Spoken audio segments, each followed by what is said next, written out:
ठीक रहा। परिवहन कार्यालय में जो माननीय मुख्यमंत्री की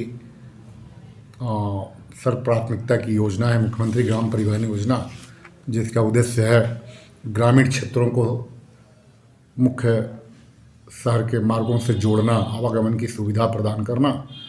उसमें प्रत्येक पंचायत में 5 लक्ष्य था, 3 SC ST 2 EBC। बाद में अगस्त सितंबर में 2 लक्ष्य और बढ़ाया गया, 1 SC और 1 EBC का। तो आज के दिन में कुल 7 लक्ष्य हैं। इस प्रकार 994 लक्ष्य होता है 142 पंचायत में। इस स्थिति में हम लोग 645 लोगों को वाहन दे चुके हैं और वो अपना जीविकोपार्जन कर रहे हैं। तो एक तो उनकी आर्थिक स्थिति में सुधार हुआ, सामाजिक प्रतिष्ठा बढ़ी और उनके बाल बच्चे बढ़िया से स्कूल जाने लगे और आर्थिक कठिनाइयों से जो जूझ रहे थे उसमें बहुत सुविधा हुई उनको।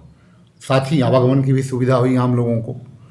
तो इस तरह से हम लोग राज्य में 5वें स्थान पर हैं बक्सर इस योजना की प्रगति में। और फिर अभी 219 लोगों का चयन किया गया है, जिनका अब स्वीकृति पत्र दिया जा चुका है और गाड़ी बुक हो रही है।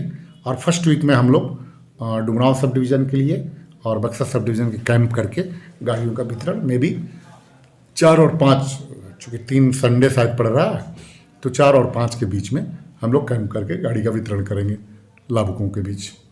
कोरोना सबसे बड़ी चुनौती रही सर आप लोगों के लिए, क्योंकि जब कोरोना सबसे ज़्यादा पिकअप पर था उस समय आप लोग बड़ी मेहनत के साथ स्टेशन पर डटे रहे। कैसा रहा वो अनुभव?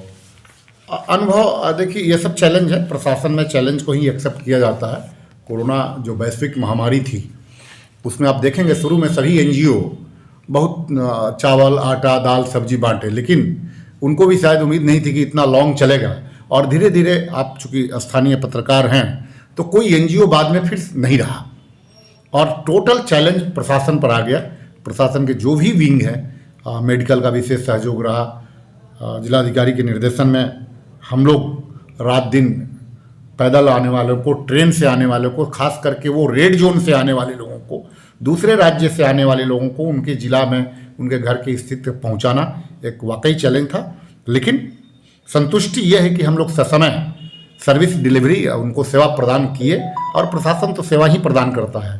तो एक चुनौती थी और हम लोग उसको शौक से चुनौती को स्वीकार किया और जितना बन पड़ा उनको रहने का, खाने का, भेजने का, नाश्ता कराने का। स्टेशन पर आप लोग भी देखे होंगे, जितने लोग आते थे मिनरल वाटर्स और नाश्ता उनको दिया जाता था, बच्चों को बिस्कुट दिया जाता था। और इस तरह से करके हम लोग बड़ी सकून है कि लोग अपने घर तक पहुँचे।